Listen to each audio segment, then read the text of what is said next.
Well, let's just stop there, actually. When we said that, very common question, I hope you're all well, we might have actually thought, well, actually, to some extent, I'm okay, but there's things in my life that are not as good as they could be. Or we might have actually been aware of other people that we are connected with that are not actually in the best situation. Now, that reaction, if you can empathise with that, is really an illustration of how pervasive the topic that we're going to talk about tonight is. Evil, bitterness, disappointment, all those sorts of topics are all bound up with this idea of the devil and demons. And we're going to talk about, as Dan said, the biblical explanation for that terminology. But from the outset, let's be aware that this is something that's very relevant to all of us. So, because it is going to be a biblical focus, we're actually going to start drilling down into some of the definitions of the words. And we've got, in fact, an illustration there of one of the Greek words, which is used for the devil, or translated as the devil in the New Testament in particular. Now, of course, the reason why we're delving into Greek is because Greek is the language of the New Testament. Now, you might say, well, hang on, we came here to hear a biblical explanation. Why are we suddenly focusing on the New Testament? Well, the truth is that the concept of devils and demons is predominantly found in the New Testament. There's actually very few references to the devil in the Old Testament. And in fact, in many cases, it's actually translated as devils. And it's quite clear that it's talking about false ideas, religious ideas, which is an interesting observation from the outset. But we are going to spend most of our time in the New Testament tonight because there's just so many references, so many illustrations of this concept, and hence we're starting to talk about some of the definitions of the words found in the New Testament. Now, that is an interesting observation right from the outset. We know that the Bible is a whole.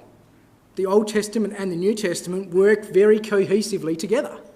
Why is it that this topic, if it's so important, finds such predominant focus in the New Testament alone? Why is it not spoken about in the Old Testament? Particularly as we know, the Old Testament often gives us the basis and introduces concepts right at the very beginning of the Bible, and it flows all the way through from there. Well, that's going to be a question we'll answer as we go through tonight. But the short answer to that question is that the concept of evil and sin and all those types of things is something that runs all the way through the Bible. It's just not represented as the devil. And this can give us a bit of a hint as to what the term devil in the New Testament actually means. And what we'll do is we'll actually start looking at some of the instances where the word devil is used. And there's one actually just right from the outset. 1 Timothy 3 verse 11, it's a really good illustration of the real meaning of the word devil, because when you look at the dictionaries, the Greek dictionaries, you actually find the word devil, for example, is really just a false accuser. And interestingly enough, in that reference, it's translated as that. It's not translated as the devil. It's translated as a false accuser. In fact, it's quite clearly a reference to human beings. So when you go through and look at all the references, the way in which the Greek word is used, and in some cases translated as the devil, you find a variety of different usages. And as we've seen there, sometimes it's used as a name. Sometimes it's a proper noun in a sense. Sometimes it's actually a description of a role someone's playing. And in other cases, it's a description of characteristics people are displaying. So even looking at it at a very high level, looking at the way the word devil is used, you find that it is actually used in a variety of different contexts. So, in fact, there's two words that we'll particularly focus on. In fact, they're essentially parallel to the two words in our title. We'll look at Diabolos, of course, because that is mainly translated as the devil. We'll also look at Daimon, which is the word that's translated demon, although not exclusively. Sometimes it is translated as devil. But there's your references. There's your dictionary definitions, if you want to call it that. So Diabolos, as we said, a slanderer, a false accuser, sometimes translated as that, not always translated as the devil. But that 1 Timothy 3 quotation is not an isolated illustration. It's actually, there's a few references there where, number one, it's not translated as devil, and number two, it's talking about a group of people, humans, that are behaving in a certain way. So that's an interesting observation from the outset. Now, the second word that we've got there is Daimon, translated as demon in most cases, and that is quite clearly reference to a mental illness, and we'll illustrate that with some references. So at the very outset, this is the impression that the Bible gives us about what the devil is. The devil is a broader concept than perhaps you'd be led to believe. Now, I am assuming here that you're generally familiar with the traditional idea of a devil that is popularised by Christendom. That is this sort of supernatural being which is responsible for all that is ill in the world, all that's wrong, all that's evil. So you're finding at the very outset that the Bible definition, at the very least, is broader than that. Now, let's dwell on some very specific examples. I've called them identifying examples. And the reason for that, of course, is that this is where the word devil is actually used, and it's talking about someone who we know. It's talking about someone that we can identify from the context of the reference. So, the first one here is in John chapter 6 and verse 70. Turn there if you'd like. So, this is actually Jesus Christ himself talking about his disciples. And you might remember there was some discussion there around why he'd chosen certain disciples and the process of that choosing. Now, Jesus Christ makes it quite clear that he says, I've chosen you, the 12 disciples, and one of you is a devil. So, who was that talking about? Well, quite clearly, that was talking about Judas Iscariot. In fact, if you have the reference there, you read just the very next verse, and you find that the record tells you that. He's talking about Judas Iscariot, son of Simon, very specific identification. You know exactly who he's talking about. And then it goes on to say, because Judas was the one that would betray Jesus Christ. So in that verse, we actually get a little explanation as to why Jesus Christ used that terminology about Judas. It might just be astounding if you've got the traditional view of the devil, you might be astounded that the word is used of a human being. But even putting that aside, we have another hint here to say that, well, here's the reason why he was called the devil. It was because he was going to behave in a certain way. So again, we get another hint to say, well, actually, this idea of a devil might be more connected with a way of behaving rather than a particular entity, supernatural or otherwise. So that one is a very useful illustration. Now you might say, well, hang on, in that reference there it says one of you is a devil. So maybe this isn't as strict as the normal sort of terminology of the devil. Well, that argument's a little difficult to maintain because there's no article in the Greek. So it's actually nothing there at all. So you can't really base your argument on a devil because that's not supported by the original language. But an interesting illustration in and of itself. Now here's another one, right from the back of the Bible, Revelation chapter 2. It says, behold, the devil shall cast some of you into prison. So again, very concrete action, an identifying action whereby we can work out exactly who that verse is talking to. Now, or talking about. Now, Revelation I know is a difficult book, and in some cases it can be difficult to exactly identify who's being referred to, but not so Revelation chapter 2. Revelation chapter 2 and first few chapters of Revelation is a series of letters to specific ecclesias. So we know exactly who that is written to. It's written actually to the group of believers in a city called Smyrna, and obviously Jesus Christ was preparing them for some suffering. Who was the responsible agency that would put them into prison? Well, quite clearly, it was the Roman authorities, the authorities of their day. And that, of course, is a very clearly documented historical fact. The persecution of the Roman authorities focused on the Christians is quite clearly provable. So here we've now got the devil being applied as a term to a group of people, an organisation, if you want to call it that. So again, we can see that there are some pretty clear applications of this concept of the devil, which are outside of the traditional interpretation of a supernatural being. Now, we could keep on going. We could go through all these different illustrations and talk about references and usages of the word devil, which jeopardise, challenge the concept and the way that it's traditionally used. But that would not be entirely conclusive, because we have to acknowledge, particularly even in English, one word can have a whole range of different meanings. Now, if you just said in your head, "I see," you've actually illustrated the point. Because if you said, "I see," I said to you, "Here's the concept," and you said, "Yep, I see," you're actually using the word "see," which is normally used as for physical sight, to be applied to mental understanding. And that's just an illustration of the fact that we can use different English words in different ways. So even if I could bring quite a comprehensive list of references where the word devil or diabolos is used in a manner that isn't really consistent with the traditional devil, you'd still be left with a thought in the back of your mind, well, maybe that's true, but maybe there are other references in which where the word devil is actually used in the traditional way. And I have to admit, you read some references in the Bible, and it does seem to suggest that. So what I wanted to do is step away from looking at the specific usages of that word and set a conceptual framework for our discussion tonight. Because there are certain axioms, certain undeniable truths that are all the way through the Bible. And what I'm going to suggest to you is that those truths are contradicted if there were such a thing as a supernatural devil responsible for all evil and sin in the world. So, what are these conceptual boundaries? Or I've called them conceptual impossibilities. Well, if we accept that there is a supernatural devil, we must also accept that there is a supernatural power that is outside God's control.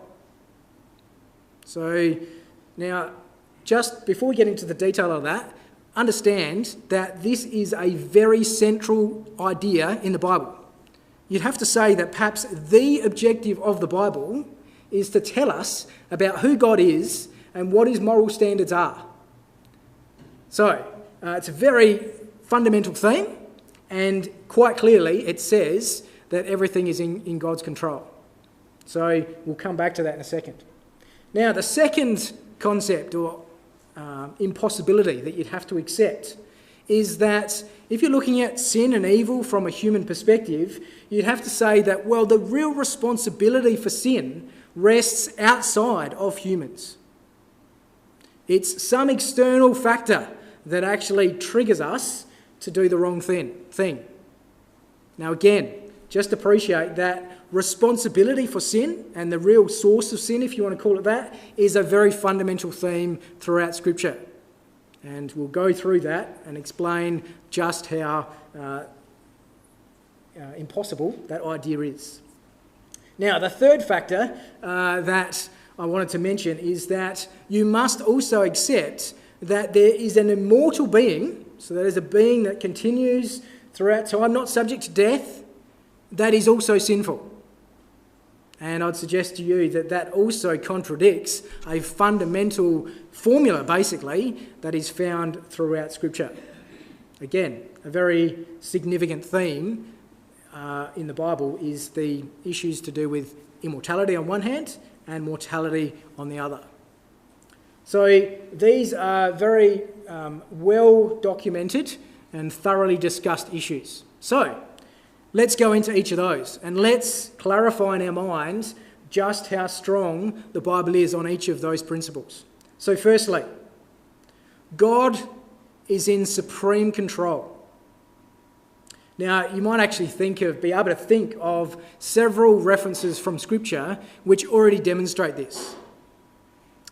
One illustration is the Lord's Prayer. In fact, the Lord's Prayer is very interesting because in this very context of the idea of sin and evil, it illustrates God's control. How does the Lord's Prayer finish? Deliver us from temptation, for thine is the power, the kingdom, and the glory. Amen. Now that, unfortunately, would be a very empty request if God was not able to deliver us from temptation and he didn't have the power and so forth. So there's just one reference which might actually spring to mind. But look at what Paul says in Romans chapter 8. He says, "What shall we say then to these things? If God be for us, who can be against us?" So he says, I'm telling you that God is for you. In this battle, this challenge that we face, the battle between good and evil and how we are going to personally behave, this is actually something where we can be confident that God is on our side. And he says, that's all you need to know. Because if God is on our side, then it doesn't matter who's against us. And yet, if you thought that there was a devil, a supernatural being, far stronger than us, equal to God in a sense, in many ways, then that question would not be any comfort whatsoever. Now, just in case we didn't take that conclusion, let's just throw our mind forward a little bit. If we keep on reading in Romans chapter 8, you'll find that Paul explains what he means. He gives some very specific examples of the ways in which we can be confident that God will be victorious. So, he says, doesn't matter if we experience extremes in life. He talks about famines and pestilence and those types of things. Maybe we might be able to empathise a little bit with that, given recent events. But he says, no matter what's in your life, no matter how out of control your life may appear, it's actually all under God's control. And then in verse 38 he says, well, it's not just what's in your life, it's actually the very boundaries of life and death itself. Life and death cannot be greater than God. Again in verse 38, the next comment that he makes, quite interestingly, he says, angels, principalities and powers are not outside of God's control. Now that, of course, is very suggestive given the fact that the traditional view of the devil is that it's actually a fallen angel. So basically he's saying, well, even then, it's still something that God could easily control. And then finally, he makes the comment that time is irrelevant in this discussion as well. So if you looked at that reference in Romans 8 and thought, well, sure, that might have been true at the time that Romans was written, well, it doesn't matter. Paul is saying this is eternal. This is going to be the same yesterday, today, and forever into the future. So very clear comment, which basically says that God is in control. In fact, you might have also detected that in our reading tonight, Hebrews chapter 2. Do you remember the bit where it talks about the fact that God is basically subjecting things to Jesus Christ and by extension under us? So he talks about what is man, and then he says, well, I'm going to take Jesus Christ and I'm going to make things subject unto him. Well, if you don't believe that God is in control, then how can you be confident that God is able to make things subject to anyone? So there's quite a few references throughout Scripture which demonstrate that God is in supreme control of all the events that occur in our domain. Now, the second issue, the internal source, or I should say responsibility for sin. So the Bible is quite clear that the real responsibility, the buck stops, if you want to call it that, with us. We can't in any real sense say that, well, it was someone else that really triggered that caused us to do X, Y or Z. Now, how do we prove that? Well, let's have a look at this reference here. Again, we're actually quoting from the words of Jesus Christ himself. So in Mark chapter 7, Jesus Christ says, for from within, out of the heart of man, proceeds evil thoughts, adulteries, fornications, murders, thefts, covetousness, wickedness, deceit, lasciviousness, an evil eye, blasphemy, pride, foolishness. All these evil things come from within and defile a man. Now, you might be thinking, well, it's a pretty comprehensive list. And that's the point, I think, that Jesus Christ is making. He's saying, no matter what you look at, it's actually sourced from within our own heart. Now, I have seen some people or heard some people say, oh, well, there's still some room for the devil there. Well, if the devil doesn't have much left to do, put it that way, if that is all sourced from inside our heart. And I think you can actually look at that list of things, and it doesn't really give you the impression that Jesus is isolating certain things which are our responsibility and then all the rest is left to the devil. There's some pretty broad terms that are used. Not only is it a long list, but you'd go through that list and you find that there's some pretty broad terms. So number one, very first reference, evil thoughts. Now, if you're familiar with the Bible rationale and explanation for sin, you'll know that the Bible highlights repeatedly that sin always begins with your thinking. If your thinking is wrong, then you're on the pathway to sin. So by saying evil thoughts, covers quite a bit, covers a lot of different ultimate pathways or ultimate destinations. Another one, wickedness. Wickedness is on that list. Well, wickedness is a pretty generic term. It can be used to describe a lot of different things.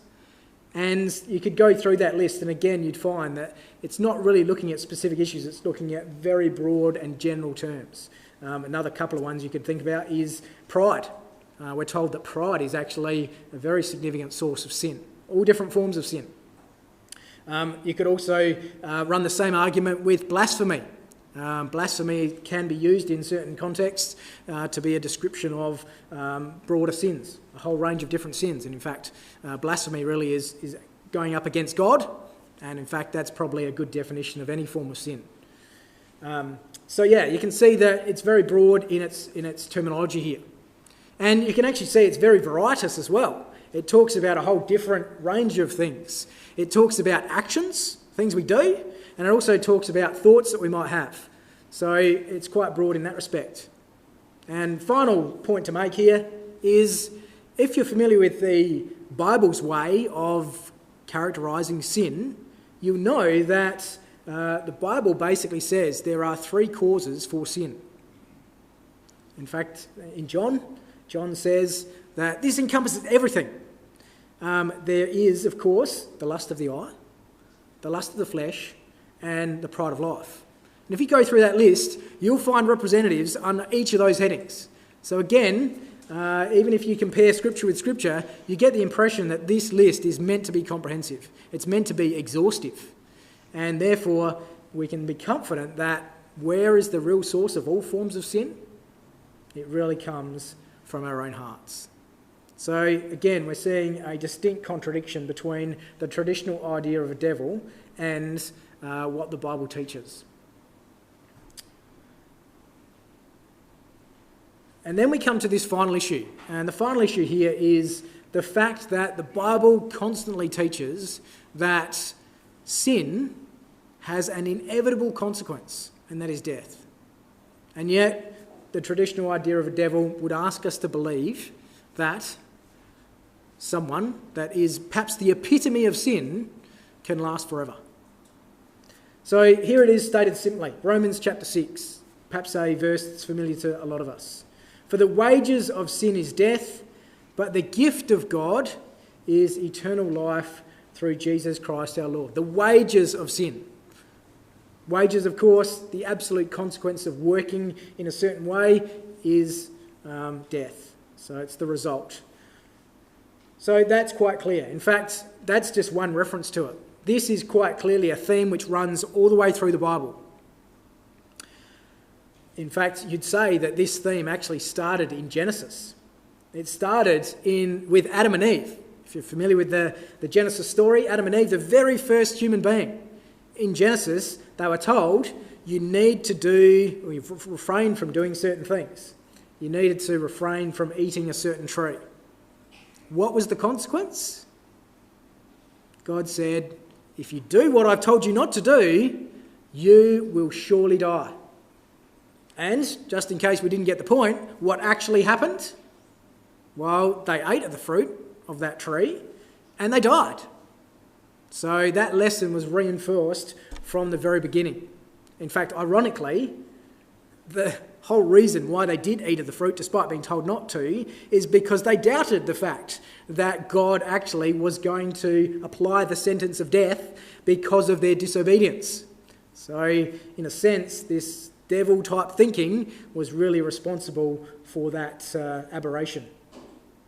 And it's not just an isolated instance. Right at the beginning of the Bible, time and time again, God reinforces that fact. And he confirms that it is an inevitable law. Obviously, we've got the quotation here in Romans, but it's all the way through the Bible, Old Testament and New Testament.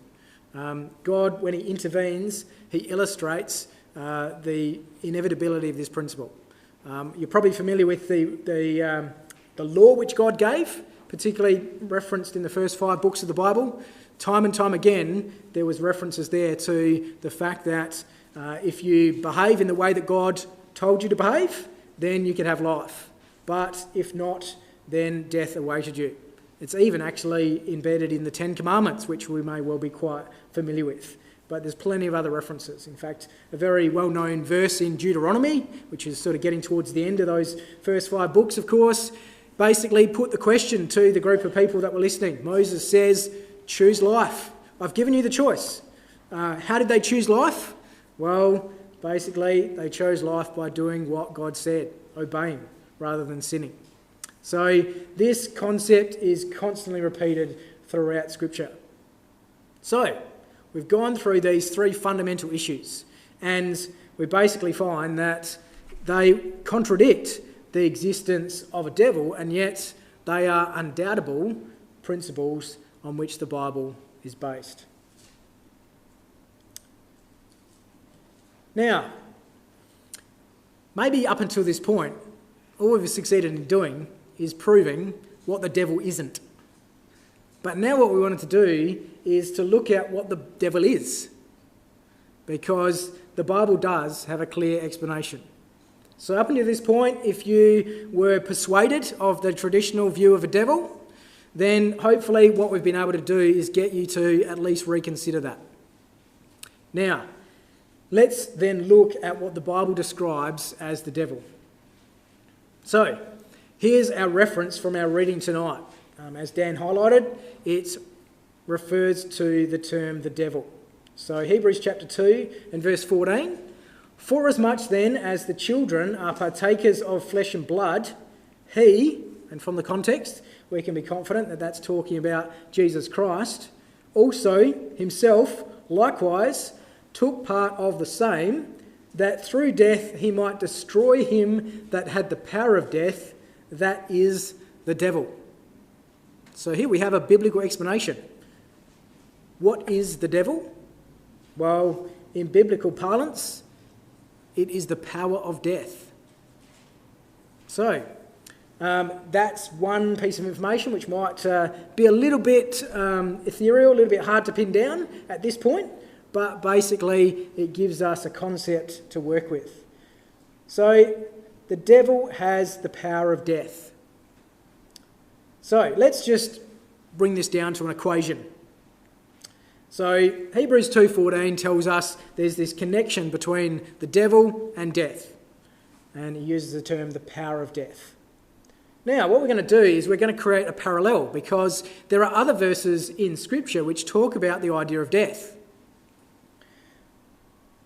So, now what we're going to do is we're going to jump to a passage in James which also deals with this same idea of what is the real trigger point, the real source, the real power of death.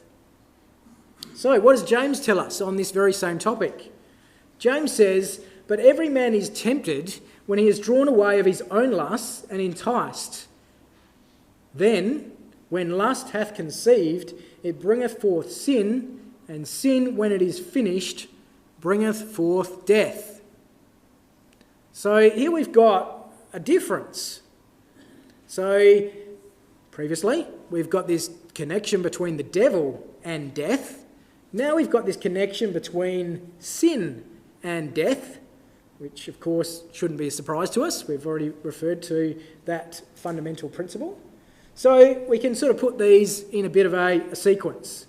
So again, we know that the devil is the power of death, but James says to us, well, there's a whole sequence here. There's temptation, which works by lusts, and lusts, when it's conceived, brings forth sin, and sin brings forth death. Now, how do we reconcile those two passages? Now, I'm going to discard the possibility that the Bible contradicts itself. So it's fairly self-evident. Well, let me put it this way. That's a dangerous assumption to make. It's been disproven so many times. People have tried to assume that, and then extra evidence has come up, and it's been proven to be a false assumption or a false rationale. So we're going to have to reconcile these two passages in some way, shape or form. Now, how can we do that? Well, there's a couple of different options. We could say, well, maybe it's the devil that triggers temptation, lust and sin, and then that temptation, lust and sin, as James says, actually causes death. Or, alternatively, we could say, well, maybe there's two different pathways to death. One triggered by the devil, and the other one triggered by our own personal temptation, lust and sin. Or, and I'm just talking logically here rather than looking at what the Bible says, or you could actually come to the conclusion that maybe the devil is temptation, lust and sin. And then, of course, it's fair to say that they both lead to death. So, from a pure logical point of view, that's your alternatives. Now, we've got to eliminate some of these possibilities. And to do that, let's just come back and have another look at James a little bit more carefully. So, same quotation, James chapter 1, verses 13 to 15. But every man is tempted when he is drawn away of his own lusts and enticed. So, some clear references or clear implications come out of that verse. This is a comprehensive and exhaustive explanation of temptation, lust and sin. It's not as though this is just one possible pathway to death. James says this is the experience of every man. There's no exceptions. And the other thing that's also referred to there is, well, where's the real source of that temptation? Well, quite clearly he says, well, the real source of temptation is within ourselves, our own lusts. And that, of course, is consistent with what we've already referred to in some of those undeniable principles. So, basically, we can say that helps us eliminate some of these possibilities. So it's a comprehensive description of the cause of death, and secondarily, it's us. In fact, if you read the context in James chapter 1, he's clearly saying temptation, it's our responsibility and our responsibility alone. So, let's put some of those things together. So, we can rule that one out, because if we said, well, actually, maybe the devil is the source of temptation, which triggers our lusts and then leads to sin, well, that would disagree with James. James said it's our lusts which actually trigger temptation. And if we said, well, maybe there's two pathways that lead to death, well, that would again contradict James, because James says there's only one pathway. This is the experience of every man. It's a comprehensive description. So, as you can see there, the only conclusion we can come to by looking at those two passages together is to say, well, actually, the process of temptation, lustful thinking, and giving in to sin is what's described as the devil. Now, a little reality check. That actually is reinforced by what we observed from some of those references we looked at to begin with. Remember we said that there were these interesting illustrations where the term the devil is used and translated differently in some cases, but the same word is used to describe a group of people behaving in a certain way, a form of behaviour. Well, there we have it. The Bible demonstrates that the devil is a way of behaviour. It's a way of thinking. It's a way of acting. And unfortunately, it is a way of acting that leads to death. So, that is the Bible's definition of the devil. Now, just in case we didn't agree with all of that, maybe some further reinforcement is required. Well, here's another quotation where God is talking about, or it's been spoken about, God's actions when it comes to temptation. So, often the devil is drawn up as being the source of our temptation, someone who's sort of pulling our strings and pushing our buttons and making us do these wrong things. Well, here's a comment by Paul in Corinthians about God's role. So he says, "There is no temptation taken you, but such as is common to man. But God is faithful, who will not suffer you to be tempted above that which ye are able, but will with the temptation also make a way of escape, that ye may be able to bear it. Now that verse is actually the complete opposite to the idea of a devil. So the idea of the devil being the source of temptation, you've got this supernatural being that is affecting us for evil, wanting to try and get us to do the wrong thing. Paul turns around and says, actually, yeah, there's a supernatural being involved there for sure, but that's God, and he's not wanting us to do the wrong thing, he's wanting us to do the right thing. So what he's saying is, it's a complete contradiction of the real way that we should view temptation. Now, one question might come up in your mind, and that is, well, could it be both? Could it be both the devil and God both influencing us from both sides, one for good, one for evil? Well, if that's the case, that makes 1 Corinthians chapter 10 quite strange. Because if you read 1 Corinthians chapter 10 and you read the few verses before verse 13, Paul is actually encouraging them, the Corinthian believers, to be careful. He says, those that think they stand, take heed lest they fall. And that's the very verse before that verse. Now, what would be the perfect illustration, the perfect argument for people to be careful if there was a devil? Surely the best way that Paul could reinforce his encouragement to be careful, if there was a devil there, is to say, look, be careful, there's a devil. There's a devil you've got to watch out for. And yet he completely overlooks that, and he says, God's for you, but you've got to be careful to accept his help. So, to my mind, 1 Corinthians chapter 10 demonstrates that the only supernatural person that is involved in our temptation process is God. And the great outcome of that is it's a positive influence. He oversees our temptation and makes sure that it does not proceed above the ability we have to overcome that. So that, I think, is a very useful quotation to put into that context, just reinforcing those ideas. Now, this then brings us to the idea of demons. So, demons is quite an interesting concept which is used in a variety of different ways today. People talk about demon possession, but when you look at the references in the Bible, you find that actually demons is quite simple to explain. But let's have a look at some of these references. So Matthew chapter 12 and verse 28. This is actually the words of Jesus Christ himself. He says, if I cast out devils by the Spirit of God, and he actually goes on to question how the people he was talking to, the religious leaders of his day, how they thought they did it. So basically, he was saying, Jesus Christ, that he casts out devil. That's his own language. It's not words we've put into his mouth. So, we do have to think about that idea. And the word devil in that case is actually demon. Now notice this, Luke chapter 9. This is an illustration where the same language is used. In fact, this is where it's actually not the words of Jesus Christ, but it's a narrative comment. So it's not as though Jesus Christ was saying something specific in a particular context. This is just taken out of the narrative of the record. He called his 12 disciples together and gave them power and authority over all devils. Again, the word is Daimon, demons. And finally, a very interesting reference. It says, Jesus rebuked the devil and he departed out of him, and the child was cured from that very hour. So again, that's just a comment in the narrative record, although you could probably say that's perhaps a combination of Jesus Christ's words perhaps and the narrative record. But again, the same language is used. So in a variety of different contexts, we have this idea of the devils being addressed by Jesus Christ and being cast out.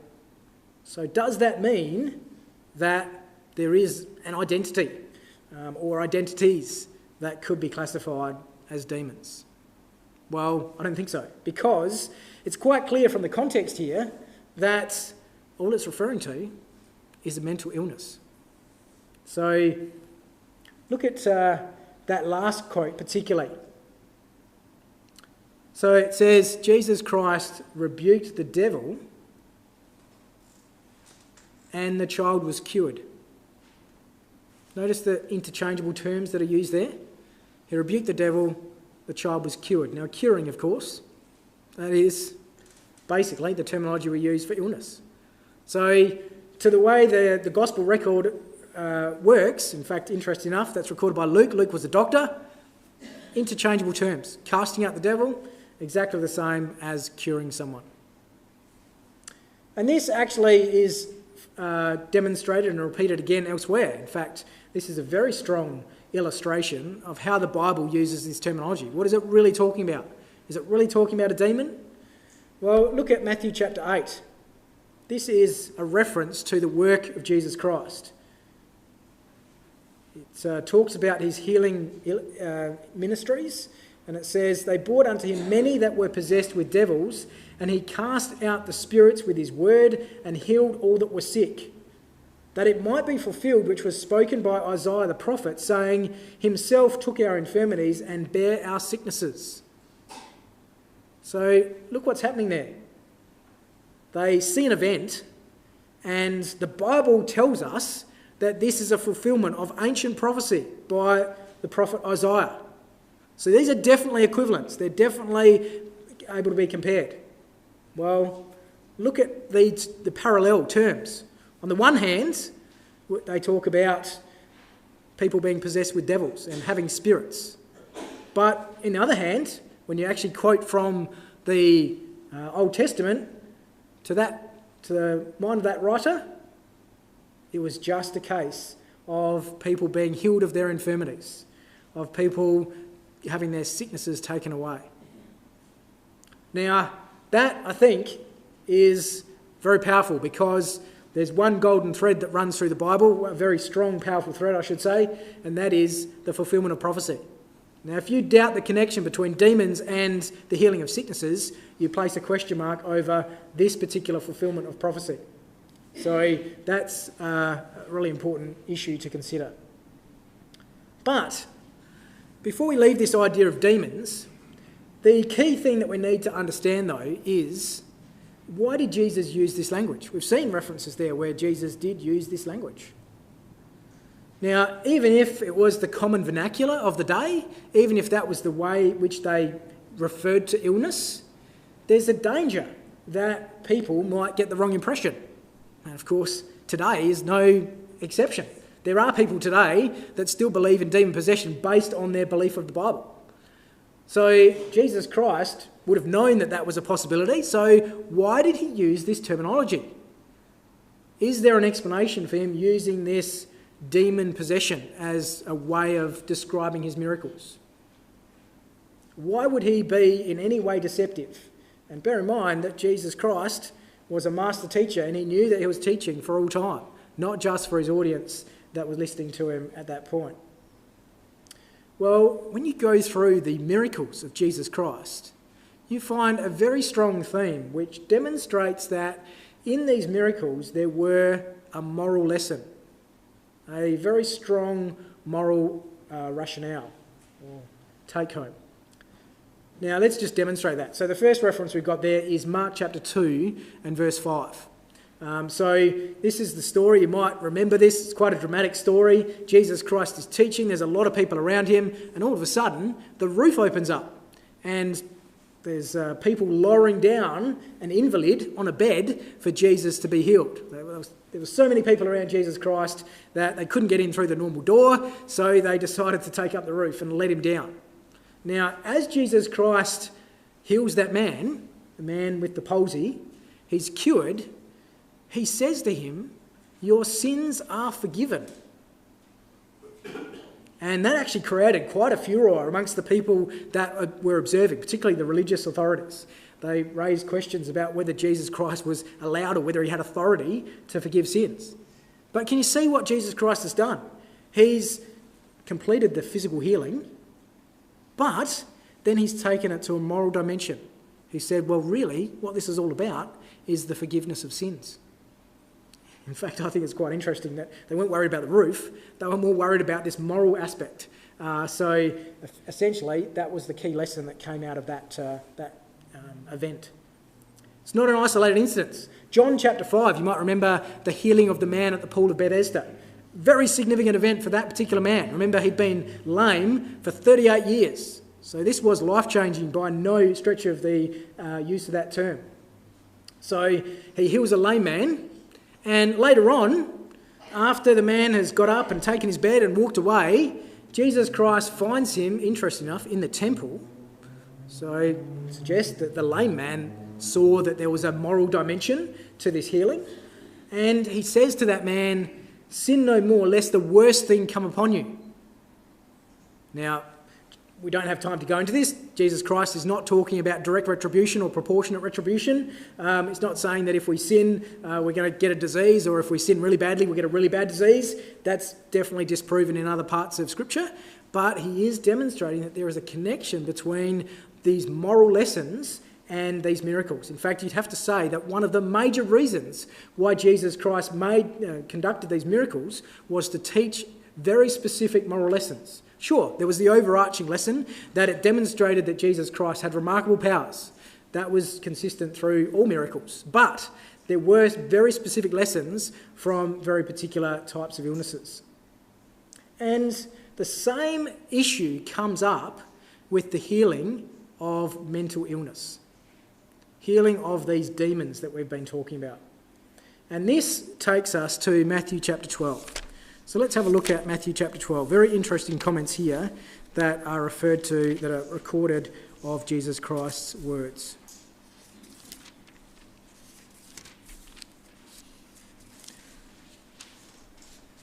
Now, Matthew chapter 12, it starts off actually in a discussion about Jesus Christ's miracles and about sort of the concepts around how he did it and those types of things. But it moves away from that idea and actually starts again to teach moral lessons. So Jesus Christ starts discussing issues around righteousness and faithfulness and those types of things. And at the end of that discussion, he starts a parable. So in verse 43, he says, "When the unclean spirit is gone out of a man, he walketh through dry places seeking rest, and findeth none. Then he saith, I will return unto my house from whence I came out. And when he is come, he findeth it empty, swept, and garnished. And he goeth, and he taketh with himself 7 other spirits, more worse than himself. And they enter in and dwell therein, and the last state of that man is worse than the first. Even so shall it be unto this wicked generation." So, what's Jesus Christ teaching here? Well, he's talking about unclean spirits. But notice, he's not using unclean spirits as a label for mental illness. He's actually using it in a moral sense. It's quite clear that he's talking about unclean spirits, not in a medical sense, even though that term is used, but he's actually using that in the context of a bad or immoral habit. Because notice what he says. He says, so shall it be unto this wicked generation. He's not saying this sick generation. He's saying this is what's going to happen unto this wicked generation. So why did Jesus Christ use this terminology of unclean spirits, of devils being cast out? Because he was trying to teach the people the moral lesson behind that miracle. It's far easier for us to understand the moral lesson when he talks about mental illness as something being taken out of you and cast away. And what he wanted was his audience to say, I don't have that particular mental illness that someone has, but I do have bad habits, or I do have evil that I contend with. And every time I see Jesus Christ doing that miracle, I should realise that the moral lesson for me is that I should take those unclean things, that unclean thinking in my life, and take it out. So Jesus Christ wasn't trying to confuse us. He wasn't trying to make it hard for us to understand whether there was demons or not.